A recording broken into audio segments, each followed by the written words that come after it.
തീർച്ചയായിട്ടും തെക്കേ ഇന്ത്യ പിടിക്കുമോ എന്ന ചോദ്യത്തിന് തെക്കേ ഇന്ത്യ പിടിക്കാനുള്ള സാധ്യത കാണുന്നില്ല എന്ന് തന്നെയാണ് എൻ്റെയും ടേക്ക്. എന്തുകൊണ്ടെന്നാൽ പ്രധാനമായും 3-4 ചലഞ്ചുകൾ BJP NDA മുന്നണി തെക്കേ ഇന്ത്യയിൽ മാത്രം നേരിടുന്നുണ്ട്. ഞാനതിനെ ഇങ്ങനെയാണ് കാണുന്നത്. ഒരു നമ്പർ ചലഞ്ച് നേരത്തെ ഇവിടെ സൂചിപ്പിച്ചതുപോലെ ചരിത്രപരമായി തന്നെ സൗത്ത് ഇന്ത്യയിൽ NDAയ്ക്കുണ്ട്. 2, അവിടെ ഒരു നേതാ ചലഞ്ചുണ്ട്. വെങ്കയ്യനായിഡുവിനും ജനകൃഷ്ണമൂർത്തിക്കും ശേഷം യെദ്യൂരപ്പയല്ലാതെ മറ്റൊരു നേതാവിനെ തെക്കേ ഇന്ത്യയിൽ നിന്ന് എടുത്തു കാണിക്കാൻ BJPക്ക് ഇല്ലാതെ പോകുന്നത്. ഞാനത് വിശദീകരിക്കാം. മൂന്നാമത്തെ പ്രധാനപ്പെട്ടത് ഒരു ടെംപ്ലേറ്റിൻ്റെ ചലഞ്ചുണ്ട്. എന്ന് പറഞ്ഞാൽ വടക്കേ ഇന്ത്യയിൽ BJPയും NDAയും ഉപയോഗിക്കുന്ന ഈ പ്രചരണത്തിൻ്റെ തന്ത്രങ്ങളൊന്നും തെക്കേ ഇന്ത്യയിൽ വിലപ്പോവില്ല എന്നുള്ളതാണ്.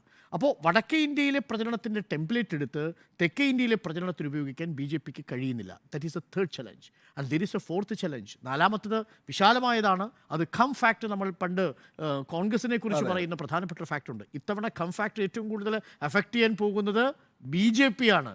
പുരുഷോത്തം രൂപാലയുടെ സ്റ്റേറ്റ്മെൻറ്റോടുകൂടി ക്ഷത്രിയ വിഭാഗം ഒരു ഭാഗത്തായി കഴിഞ്ഞു, ആദിവാസികൾ, ഹരിജൻ വിഭാഗങ്ങൾ, മുസ്ലിം കാറ്റഗറി, ഇത് 3ഉം 4ഉം പ്രധാനപ്പെട്ടതാണ്. ആദ്യത്തെ ഒരെണ്ണം മാറ്റി നിർത്തിയാൽ ബാക്കി 3നും നിർണായകമായ സ്വാധീനമുള്ള മേഖല കൂടിയാണിത്.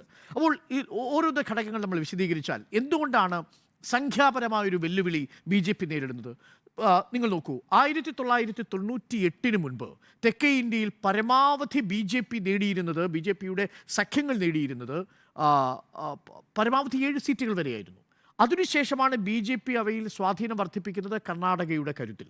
കർണാടകയുടെ കരുത്തിൽ വർദ്ധിപ്പിക്കുമ്പോൾ പോലും 99-ലും 2004-ലും 18 സീറ്റ് വർദ്ധിപ്പിക്കുന്നു, 2009-ൽ 19 സീറ്റാവുന്നു, 2014-ൽ 21 സീറ്റാവുന്നു, 2019 എത്തുമ്പോഴേക്കും ഗ്രാഫ് ഉയർന്ന് 29 ആവുന്നു. Thanks to Karnataka. കർണാടകയിൽ 25ഉം പിടിച്ചുകൊണ്ട് BJP എത്തുന്നു. 4 സീറ്റ് തെലങ്കാനയിൽ കിട്ടുന്നു. അപ്പോൾ ഇത് ലോക്സഭയിലേക്ക് കൊടുത്തതാണെങ്കിൽ ഒരു കാര്യം പ്രേക്ഷകർ ഓർമ്മിക്കണം. ലോക്സഭയിൽ ഏതെങ്കിലും തരത്തിലുള്ള ട്രെൻഡുകൾ BJPക്ക് ഉണ്ടാവുന്നത് ഇപ്പോൾ ഏറ്റവും കൂടുതൽ കിട്ടുന്നത് 2014-ലും 2019-ലുമാണ്.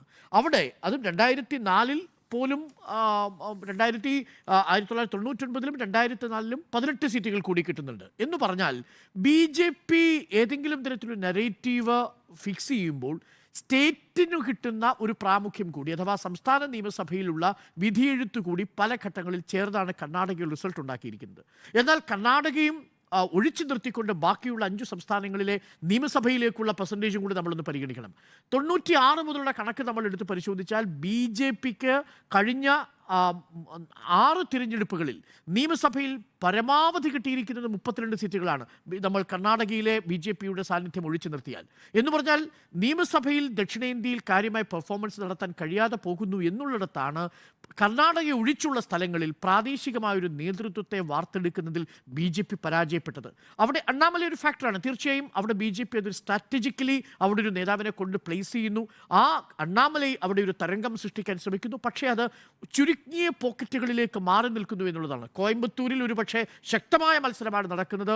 കോയമ്പത്തൂരിൽ വെല്ലുവിളി അണ്ണാമലൈ ഉയർത്തുന്നുണ്ട് എന്നത് ഒഴിച്ചു നിർത്തിയാൽ അണ്ണാമലൈ പ്രഭാവം തമിഴ്നാട്ടിൽ മറ്റെങ്ങും കാണാൻ കഴിയുന്നില്ല. അവിടെയാണ് ഈ നേതാ ചലഞ്ച് ഉള്ളത്. ഇവിടെ ആ നേതാ ചലഞ്ചിന് നേരിടാൻ യെദ്യൂരപ്പ ഇന്നിപ്പോൾ ആക്റ്റീവല്ല കർണാടകയിൽ. ലിംഗായത്ത സമൂഹത്തിൻ്റെ വോട്ട് BJPക്കൊപ്പം ചേർന്നു നിൽക്കുമെന്ന് പറയാൻ കഴിയില്ല. ഒക്കലിംഗയെ നേരത്തെ സൂചിപ്പിച്ചതുപോലെ ജനതാദൾ എസിനെ ചേർത്തു പിടിക്കുന്നതിലൂടെ ഒക്കലിംഗ വിഭാഗത്തിൻ്റെ പിന്തുണ തങ്ങൾക്ക് കിട്ടുമെന്ന് കരുതി. പക്ഷേ DK ശിവകുമാർ വളരെ ഇൻഫ്ലുവൻഷ്യലായി കഴിഞ്ഞിരിക്കുന്നു. അധികാരമുള്ള ഒക്കലിംഗ നേതാക്കൾക്കൊപ്പമാണ് കർണാടകയിൽ എപ്പോഴും ഒക്കലിംഗ നിലയുറപ്പിക്കുന്നത്. അധികാരമുള്ള ലിംഗായത്ത നേതാവിനോടൊപ്പമാണ് ലിംഗായത്ത സമൂഹം എപ്പോഴും നിലയുറപ്പിക്കുന്നത്. ഇന്ന് യെദ്യൂരപ്പ കർണാടകയിൽ അധികാരത്തിൽ ഇരിക്കുന്നയാളല്ല. മാത്രവുമല്ല, അദ്ദേഹത്തിൻ്റെ മകനോട് അദ്ദേഹത്തിൻ്റെ പിന്തുണ ലിംഗായത്ത സമൂഹം അദ്ദേഹത്തിൻ്റെ മകന് നൽകുന്നതുമില്ല എന്നതാണ് ഏറ്റവും പ്രധാനപ്പെട്ട കാര്യം. അതേസമയം മറുഭാഗത്ത് കോൺഗ്രസ് വളരെ സജീവമാണ്. അപ്പോൾ കർണാടകയിൽ അത് സാധ്യമല്ല. തെലങ്കാനയിലേക്ക് വന്നാൽ നേരത്തെ അത് വളരെ വ്യക്തമായി സൂചിപ്പിച്ചതുപോലെ കോൺഗ്രസിന് അവിടെ കിട്ടുന്ന ആഡഡ് അഡ്വാൻറ്റേജ് എന്നുള്ളത് ഒരു പ്ലസ് പോയിൻ്റായിട്ട് മാറുകയും ചെയ്യുന്നു. അവിടെയുള്ള 4 സീറ്റുകൾ നിശ്ചയമായും 17 സീറ്റുകളിൽ 4 സീറ്റുകൾ എന്നുള്ളത് 2 സീറ്റുകൾക്കപ്പുറത്തേക്ക് BJP കടക്കാനുള്ള സാധ്യതയും കുറവാണ്. ആന്ധ്രാപ്രദേശിൽ മാത്രമാണ് TDPയുടെ സഖ്യം ചേരുന്നതോടുകൂടി ഒരു പക്ഷേ 2 പരമാവധി 3 സീറ്റുകൾ BJPക്ക് നേടാൻ സാധിക്കുക. അതും BJP ഒറ്റയ്ക്കാണെങ്കിൽ. ബാക്കി TDPക്കാണ്. പക്ഷേ TDPക്ക് അവിടെ വലിയ ഫേസേ ഇല്ല. കാര്യം BJP നമ്മൾ കണ്ടതാണ്. അവിടെ ഈ അഡീഷണൽ സ്കിൽ അക്വിസിഷൻ പ്രോഗ്രാമിൻ്റെ ഭാഗമായിട്ട് ഈ ചന്ദ്രബാബു നായിഡു നടത്തിയ അഴിമതിയുടെ പേരിൽ BJP ശിക്ഷിച്ച് ജയിലിലിട്ട് കൊണ്ടുപോയ ചന്ദ്രബാബു നായിഡു മറുപക്ഷം ചേരുമ്പോഴേക്കും വാഷിംഗ് മെഷീനിൽ വന്ന് വെളുത്തു വരുന്നത് ആന്ധ്രാപ്രദേശിലെ ജനങ്ങൾ കണ്ടതാണ്. YSRCP അടക്കമുള്ളവർ അത് പ്രചരണത്തിൽ ഉപയോഗിച്ചതാണ്. ശർമിള അത് നിരന്തരം പ്രചരണത്തിൽ ഉപയോഗിക്കുന്നതാണ്. ഇപ്പോഴും ചന്ദ്രബാബു നായിഡുവിന് ആ കറപ്ഷൻ്റെ നിഴലിൽ നിന്ന് പുറത്തേക്ക് വരാൻ സാധിച്ചിട്ടില്ല എന്നുള്ളത് വളരെ പ്രധാനപ്പെട്ട ഫാക്ടറുമാണ്. അപ്പോൾ TDP ആവട്ടെ BJP ആവട്ടെ ആന്ധ്രാപ്രദേശിൽ വലിയ അത്ഭുതം സൃഷ്ടിക്കുമെന്നും ഞാൻ കരുതുന്നില്ല.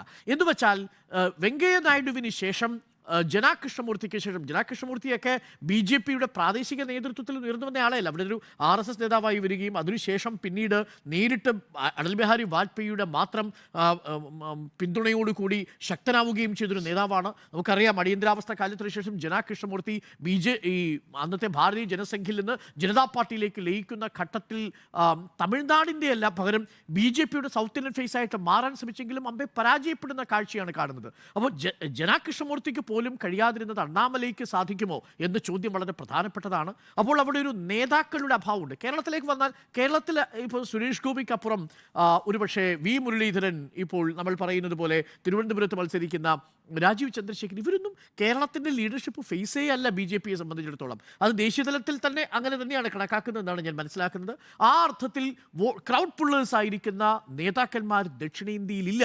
അത് വെങ്കയ്യ നായിഡുവിനും ജനാ കൃഷ്ണമൂർത്തിയും നേതാക്കന്മാരായിട്ടുണ്ടായിരുന്നെങ്കിലും ഒരു ക്രൗഡ് പുള്ളേഴ്സി ആയിരുന്നില്ല. അണ്ണാമല ഒരു എക്സെപ്ഷൻ കേസാണ്. പക്ഷേ അണ്ണാമലയ്ക്ക് സ്വാധീനം കോയമ്പത്തൂരിൻ്റെ അപ്പുറത്തേക്ക് കൊണ്ടുപോകാൻ കഴിയുമോ എന്നുള്ളതും പ്രധാനപ്പെട്ട ചോദ്യങ്ങളിലൊന്നാണ്. അപ്പോൾ നേതാ ചലഞ്ചുണ്ട്, നമ്പർ ചലഞ്ചുണ്ട്. തേർഡ് ഫാക്ടറാണ് ടെംപ്ലേറ്റ് ചലഞ്ച്. നിങ്ങൾക്ക് എന്താണ് രാമരാജ്യത്തെക്കുറിച്ച് നിങ്ങൾക്ക് തെക്കേ ഇന്ത്യയിൽ പറയാൻ കഴിയില്ല, ഹിന്ദിയെക്കുറിച്ച് പറയാൻ കഴിയില്ല, ഹിന്ദുവിനെക്കുറിച്ച് പറയാൻ കഴിയില്ല, ഹിന്ദുത്വത്തെക്കുറിച്ച് പറയാൻ കഴിയില്ല. പിന്നെ നിങ്ങൾക്ക് എന്താണ് പറയാൻ കഴിയുക? വികസനത്തെക്കുറിച്ചാണ്. അവിടെയാണ് പരകാല പ്രഭാകർ പറഞ്ഞിരിക്കുന്നത് വളരെ പ്രധാനപ്പെട്ട കാര്യമുള്ളത്. നിങ്ങൾ നോക്കൂ, BJP ഭരിക്കാത്ത കേരളത്തിൽ 1006 സ്ത്രീകൾ പ്രസവ സമയത്ത് മരിക്കുമ്പോൾ അത് അമേരിക്കൻ സ്റ്റാൻഡേർഡാണ്. എന്നാൽ BJP ഭരിക്കുന്ന മധ്യപ്രദേശിൽ 1048 സ്ത്രീകൾ മരിക്കുമ്പോൾ അത് അഫ്ഗാനിസ്ഥാൻ്റെ സ്റ്റാൻഡേർഡാണ്. നിങ്ങൾക്ക് വേണ്ടത് അഫ്ഗാനിസ്ഥാൻ സ്റ്റാൻഡേർഡാണോ അമേരിക്കയുടെ സ്റ്റാൻഡേർഡാണോ എന്ന് കേരളത്തിലെ ജനങ്ങൾ ചോദിച്ചാൽ സ്വാഭാവികമായും BJP പരാജയപ്പെടും. അതാണ് പരകാല പ്രഭാകർ പറയുന്നത്. ആരാണ് പരകാല പ്രഭാകർ? നിർമ്മലാ സീതാരാമൻ്റെ ഭർത്താവാണ്. അപ്പോൾ സൗത്തിലുള്ള ഈ വികസനത്തിൻ്റെ ടെംപ്ലേറ്റ് BJPക്ക് ഉപയോഗിക്കാൻ കഴിയില്ല. നോർത്തിലുള്ള ഹിന്ദുത്വത്തിൻ്റെ ടെംപ്ലേറ്റും ഉപയോഗിക്കാൻ കഴിയില്ല. അതുകൊണ്ടാണ് കച്ചത്തീവ് പോലെയുള്ള കാര്യങ്ങളിൽ എത്തിപ്പിടിക്കാൻ ശ്രമിക്കുന്നത്. കച്ചത്തീവ് ആര് കത്തിച്ചാണെന്നറിയാമോ? കച്ചത്തീവ് കത്തിച്ചത്, ഞാൻ അതുകൊണ്ടാണ് ജനാ കൃഷ്ണമൂർത്തിയുടെ പേര് പറഞ്ഞത്. ഈ കച്ചത്തീവ് ആദ്യം കത്തിക്കാൻ ശ്രമിക്കുന്നത് ജനാ കൃഷ്ണമൂർത്തിയാണ്. അമ്പെ പരാജയപ്പെട്ടു പോയി. അതിനുശേഷം വീണ്ടും കച്ചത്തീവ് എടുത്ത് പ്രയോഗിച്ചു. എങ്ങും കത്തിപ്പിടിച്ചില്ലെന്ന് മാത്രമല്ല, പുക പോലും വന്നില്ല കച്ചത്തീവിൻ്റെ കാര്യത്തിൽ. ആ പ്രചരണം വിട്ടു. സനാതനധർമ്മം എടുത്തിട്ടു. ഇപ്പോൾ അതിനെക്കുറിച്ച് മിണ്ടാട്ടമില്ല, വിട്ടുകളഞ്ഞു.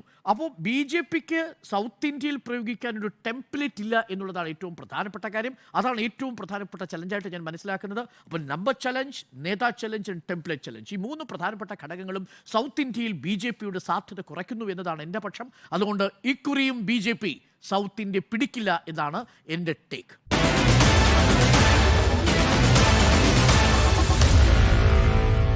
Meet the editors.